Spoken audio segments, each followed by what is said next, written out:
Alright, so here's my collection of 4K Ultra HD movies, plus movies that were out on 4K Ultra HD, but that I only have, that were out on 4K Ultra HD in the first run since Guardians of the Galaxy Volume 2. Because to me, that's when the true 4K era really began.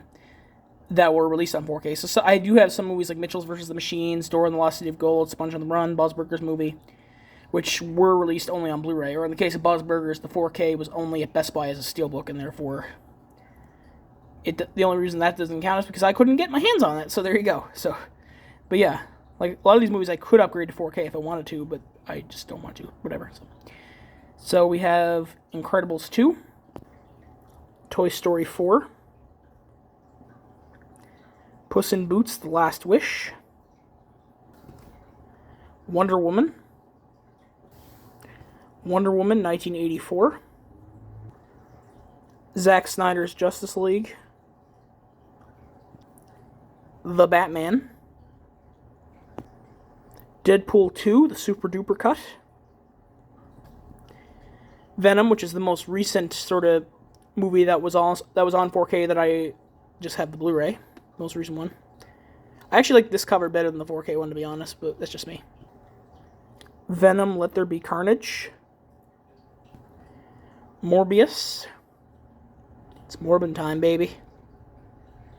Hashtag Morbius sweep. Yeah, everyone knows about the Morbius memes. Spider-Man Into the Spider-Verse. Probably my all-time favorite in this list here, like this thing. Because it's definitely in my top favorite movies of all time, that's for sure. Definitely looking forward to the sequel. Hope we can live up to the first one. And then here's the biggest part of it, the MCU movies. We have Guardians of the Galaxy Volume 2. Which, to me, this is, like I said, the start of the 4K era, because that's when all the major studios were doing 4K releases from that point on, because Disney was the last one to join the race, so any movie that was released on Blu-ray before this does not count as this era.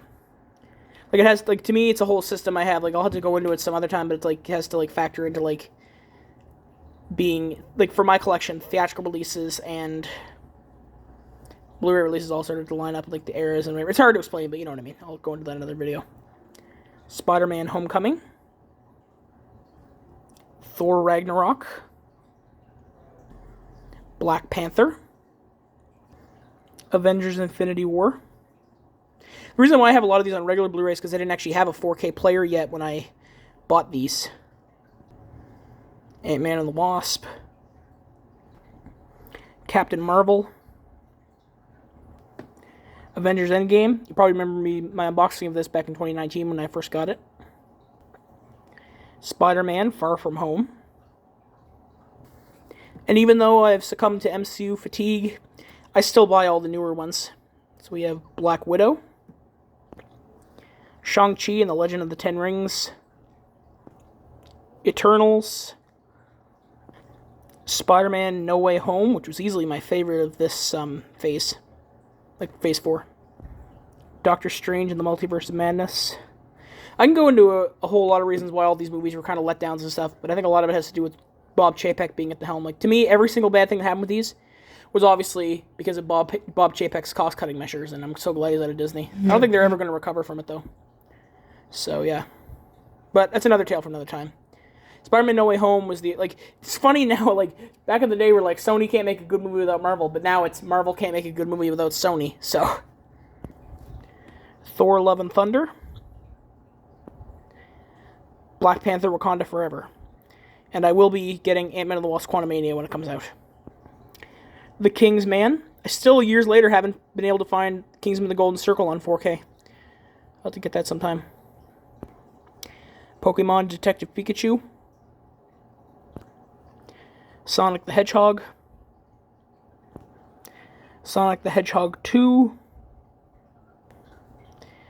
Uncharted, No Time to Die, Mission Impossible Fallout. Definitely looking forward to the next two movies. And then this is the Top Gun 2 movie collection, which I have this here to represent Top Gun Maverick. But yeah, it's both Top Gun and Top Gun Maverick. But that's the Top Gun would go, and I have a separate spot for movies that are sort of like pre-4K era, which are mostly actually mostly pretty much movies from the VHS era, one DVD era one. But you'll see those. Actually, I'll show those too. Baby Driver, which is the very first 4K I ever got. but I didn't get it when I had a 4K player. I just got it because of the cool steelbook. Bullet Train, definitely one of my favorite movies of last year. And this is a 2-pack with both Jumanji Welcome to the Jungle and Jumanji. Again, Jumanji would go in the legacy pile, but it's in this pack, so yeah. Since it was only $3 more than just buying Jumanji Welcome to the Jungle, so I'm like, why not? Jumanji The Next Level, which, to be honest, I actually liked even a bit better than Welcome to the Jungle. That's just me, though. I know most people would disagree, but I just kind of liked it a little bit better. Star Wars Episode 8, The Last Jedi. Star Wars Episode 9, The Rise of Skywalker. Terminator Dark Fate, one of the most disappointing sequels ever. To me, there's only the way to watch the Terminator franchise. Step 1, watch the Terminator. Step 2, watch Terminator 2 Judgment Day. And step 3, go kick a ball or something. Go outside and kick a ball or something because you're done. If you've seen that comment on a Facebook post, you remember that? That was probably me that commented that, so. Ghostbusters Afterlife, the sequel to this one, definitely was started production recently, so. Free Guy, definitely one of the most fun movies ever. I had a lot of fun with this one. I don't think this one needs a sequel, but I think there needs to be more movies like this movie. Everything Everywhere All at Once, aka this year's Best Picture winner, and definitely well-deserved. This was probably my favorite film of 2022. Halloween, the 2018 one version by David Gordon Green. I do have Halloween Kills, but it's not in the it's not on this pile because I have yet to watch it. It's on my watch list pile, so.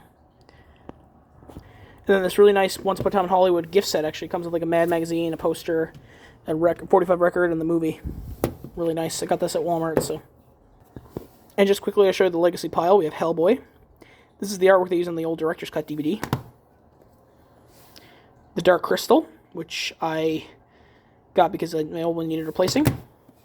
Labyrinth, because I wanted to have a Dark Crystal and Labyrinth, both in 4K. And finally, the original Halloween. Halloween, was awesome movie. So yeah, this is Pixarman 2001 signing out. I just got it. My battery and camera are both running low on storage, so therefore I gotta stop. Peace.